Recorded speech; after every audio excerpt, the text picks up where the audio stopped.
Hello, bonjour, welcome back to my channel. Hello les amis, on est de retour aujourd'hui pour une nouvelle vidéo. On continue cette série de vidéos pour vous aider à vous lancer dans une carrière d'hôtesse de l'air ou bien steward. Aujourd'hui, comme vous avez pu voir dans le titre, on va parler du fameux Cabin Crew Attestation. On va parler du CCA. Oh là là, le CCA. Oh là là. Pourquoi je dis oh là là le CCA? Parce qu'il y a tellement d'informations et de choses à dire sur le CCA. À chaque fois en fait je reçois des questions concernant le CCA. On me dit mais est-ce qu'il faut un CCA pour être hôtesse? Certains disent oui, certains disent non. Est-ce que j'ai l'impression qu'en fait c'est confus et qu'on comprend pas, qu'on a du mal à vraiment mettre ça dans une boîte, que ce soit carré, que tout le monde comprenne la même chose. J'ai l'impression c'est compliqué pour tout le monde de comprendre vraiment le fameux CCA, le fameux Cabin Crew Attestation. Donc si vous voulez en savoir plus, restez assise et suivez cette vidéo. Qu'est-ce que veut dire le Cabin Crew Attestation? Donc le Cabin Crew Attestation, c'est une licence européenne qui est indispensable pour travailler en Europe dans une compagnie européenne. Donc en deux mots, c'est une licence européenne indispensable pour travailler en tant qu'hôtesse. Donc c'est un diplôme, certificat qui est indispensable pour travailler dans une compagnie européenne. Donc la validité maintenant, il est valable pendant 5 ans. Donc le CCA, le Cabin Crew Attestation, est valable pendant 5 ans. Cependant, si vous continuez à voler pendant ces 5 ans, il devient illimité parce qu'en fait, en tant qu'hôtesse et steward, chaque année, vous avez des... Donc nous on appelle ça le recurrent, c'est-à-dire que chaque année vous repassez un peu les tests pour revalider votre licence. Donc votre licence on va dire elle est valide pendant 1 an, et chaque année en fait pendant une journée tu retournes au centre de formation où tu vas revoir tout ce qui est sécurité médicale, tout ce qui est propre vraiment à l'avion, etc. On parle pas du service, on parle vraiment uniquement de la sécurité et de ta capacité en fait à exercer le métier d'hôtesse. Donc tu revois un petit peu tout ça pendant une journée, ensuite tu passes les tests et à la fin tu revalides ta licence pendant 1 an. Donc ça en fait c'est avec une fois que tu travailles dans une compagnie aérienne, c'est elle qui s'occupe de te faire ton recurrent, donc tes tests annuels pour valider ta licence.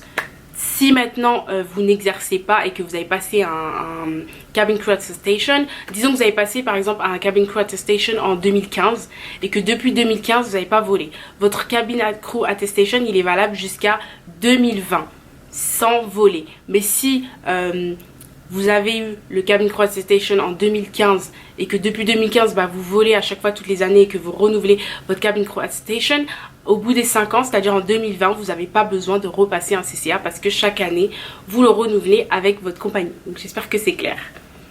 Donc voilà, maintenant on va parler des conditions pour pouvoir passer son Cabin Crew Attestation. Donc pour passer le CCA, vous avez besoin d'avoir 18 ans. Il vous faut un bac ou alors un niveau bac. Il vous faut un bon niveau d'anglais, ça c'est sûr. Donc il faut travailler son niveau d'anglais avant de vouloir passer son Cabin Crew Attestation. Donc pour le niveau d'anglais, mes astuces, mes conseils, c'est cette vidéo juste au-dessus que je vous invite à aller regarder. Il vous faut aussi des bonnes conditions physiques. Il vous faut aussi un bon niveau au niveau de la natation. Et enfin, il vous faut un passeport européen si vous passez votre Cabin Crew Attestation en Europe. Enfin, le contenu du CCA. Donc le CCA est composé en 2 parties. Donc vous avez une partie théorique et vous avez une partie pratique. Donc la partie théorique, ça va être vraiment sur tout ce qui est sécurité, concernant l'aviation, etc. La partie pratique, c'est quand que vous allez vraiment faire toutes les mesures de sécurité en ouvrant les portes, etc. En montrant que vous pouvez... comment dire ça, comment vous allez réagir si jamais il y a un crash, etc. et tout. Donc voilà, tout ce qui est vraiment secourisme, etc., atterrissage, etc., etc. Je vous invite vraiment à aller regarder sur Google si vous voulez vraiment le contenu en détail. Mais grosso modo, c'est 2 parties, hein. Une partie théorique, une partie pratique. L'examen du CCA. Donc l'examen du CCA, c'est un QCM de 2 heures, d'une durée de 2 heures. Et il y a environ 70 questions théoriques qui sont sur le thème de la sécurité et médicale. Donc premier secours, évacuation en milieu aquatique ou encore l'extinction des feux, etc. Donc vraiment tout ce qui est sécurité et secourisme, etc. Et aussi vous avez un examen pratique. Donc vous allez devoir avoir une note d'au moins 12 sur 20. Donc c'est un combiné de vos examens théoriques et vos examens pratiques. Le combiné des deux, vous devez avoir minimum 12 sur 20 pour valider votre diplôme. Le coût du CCA, le coût il est compris entre 1700 et 2100 euros. Donc c'est assez onéreux, mais vraiment, si vous sentez vraiment que vous avez besoin de passer un CCA, moi je vous invite fortement à le faire. En plus c'est un bon moyen, je le trouve, pour avoir une première approche au niveau du métier d'hôtesse de l'air et de steward. Si vous êtes en France, il y a le compte personnel de formation. Donc si jamais vous avez travaillé et que vous avez cumulé... comment expliquer ça? En fait, si vous travaillez à chaque fois, vous cumulez des points, on va dire, donc qui vous permettent de financer des formations à l'aide du CPF. Donc renseignez-vous en France si vous avez le CPF ou pas, parce que vous pouvez passer votre CCA via le CPF, donc le compte personnel de formation, et c'est super parce que ça va vous enlever une bonne partie des frais de passage de l'examen. Donc voilà. Donc, renseignez-vous sur le CPF en France si jamais vous voulez passer votre CCA en France. Enfin la durée, donc la durée peut varier, vous pouvez le faire en une semaine en accéléré, vous pouvez le faire entre 10 à 15 jours, donc entre 1 à 2 semaines. Il y a des écoles je sais qui proposent des CCA encore plus longs sur un mois peut-être, parce que ils vous incluent aussi des cours d'anglais, etc. Donc va vraiment falloir se renseigner auprès des écoles qui font le diplôme pour voir en détail la durée, le coût et la composition de la formation. Ajouter concernant le Cabin Crew Attestation, il n'y a pas d'autre diplôme demandé pour être hôtesse de l'air ou steward. Je vais répéter une deuxième fois. Il n'y a pas d'autre diplôme demandé pour être hôtesse de l'air ou steward.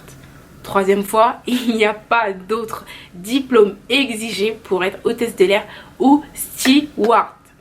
Donner mon parcours rapidement. Donc moi mon CCA je l'ai passé en accéléré, donc je l'ai passé en une semaine, mais je n'ai pas payé pour passer mon CCA. Je n'ai pas passé mon CCA avant de postuler. J'ai postulé pour l'offre d'emploi avec ma compagnie sans CCA. Donc il ne faut pas absolument un CCA pour être hôtesse de l'air et steward, ça dépend de la compagnie, ça dépend des exigences de la compagnie. Je répète encore une fois, il ne faut pas forcément un CCA pour être hôtesse de l'air, ça dépend des exigences de la compagnie. C'est bon, c'est rempli. Une fois que j'étais embauchée, que j'ai passé tous les entretiens, ma compagnie, avant de faire la formation propre à la compagnie, elle m'a fait passer un CCA en accéléré pendant une semaine. Maintenant, moi, j'ai postulé, c'était en 2018, je ne sais pas si c'est toujours d'actualité. C'est pour ça que je vous invite à aller sur les sites des compagnies aériennes pour lesquelles vous avez envie de travailler et vérifier si vous pouvez postuler sans CCA, si elles demandent un CCA ou si elles font une formation directement avec elles, et là vous allez passer le CCA avec la compagnie. Donc c'est vraiment propre à chaque compagnie, mais mettez-vous en tête que c'est pas obligatoire d'avoir un CCA pour être hôtesse de l'air. Après ça dépend pour qui vous avez envie de travailler. Où passer le CCA? Donc le CCA vous pouvez le passer dans une école qui est agréée par l'aviation civile du pays européen, d'un pays européen, donc n'importe quel pays européen, et ça doit être réglementé par le EASA, donc c'est-à-dire c'est l'European Aviation Safety Agency. Donc en fait c'est l'organisation qui a pour but de s'occuper de tout ce qui est aviation et sécurité. Et donc les différentes écoles que j'ai pu trouver en ligne qui sont basées en France sont les suivantes. Donc vous avez Aéroform, Aeroschool et ESMA. Je ne peux pas vous donner vraiment des conseils sur ces trois écoles ou vous donner mon avis sur ces trois écoles, étant donné que je l'ai déjà dit, je le répète, je n'ai pas passé de CCA en école, donc je ne peux pas vous donner vraiment mon avis. Je vous invite à regarder des vidéos à Google, je suis sûre que vous allez trouver plein d'avis sur ces écoles, mais c'est trois écoles principales que j'ai trouvées notamment en France. Donc je vous invite à vous renseigner. Après les autres pays, je vous invite à regarder également. Mon avis sur le Cabin Crew Attestation, c'est le même, je répète encore la même chose. Donc ça dépend de la compagnie si elle vous demande un Cabin Crew Attestation ou pas. Donc je vous invite à voir vraiment les exigences de la compagnie. Est-ce que je pense que c'est utile de passer un CCA ou pas? Tout cela dépend de vous. Vous avez la réponse à cette question. Moi personnellement, je pense que si vous êtes dans une optique où vous avez envie d'avoir une première approche au métier d'hôtesse de l'air et steward, je vous invite à passer un CCA. Et si vous avez le moyen aussi de le passer, faites-le, passez le CCA. Sinon, si vous visez une compagnie internationale et qui ne demande pas forcément des cabin crew assistation, par exemple les compagnies du Moyen-Orient telles que Emirates, Qatar, etc., on vous demande pas de CCA, bah, je vous invite en fait à vous renseigner au maximum sur le métier, vous préparer au mieux et de postuler directement parce que la compagnie elle s'occupe de tout. Vous avez une formation intensive avec la compagnie une fois que vous êtes embauché. Donc tout dépend de la compagnie pour laquelle vous avez envie de travailler parce que ça dépend de ses exigences si elle veut un CCA ou pas, et tout dépend également de votre état d'esprit si vous avez envie d'avoir une première approche au métier ou pas, ou si vous avez juste envie d'aller postuler directement. Donc tout dépend de vous. Fin de cette vidéo. J'espère que cette vidéo a été très utile et que vous avez apprécié cette vidéo. Si c'est le cas, n'hésitez pas à mettre plein de 10 pouces en l'air, à vous abonner si vous avez envie. Laissez-moi des commentaires, dites-moi si vous avez passé un CCA, si vous comptez passer un CCA. Dites-moi quelle compagnie vous visez. Si vous avez des questions, laissez-les en commentaire. Je vous dis à bientôt pour une prochaine vidéo. Prenez soin de vous, gros cœur sur vous et à bientôt pour une nouvelle vidéo. Bye!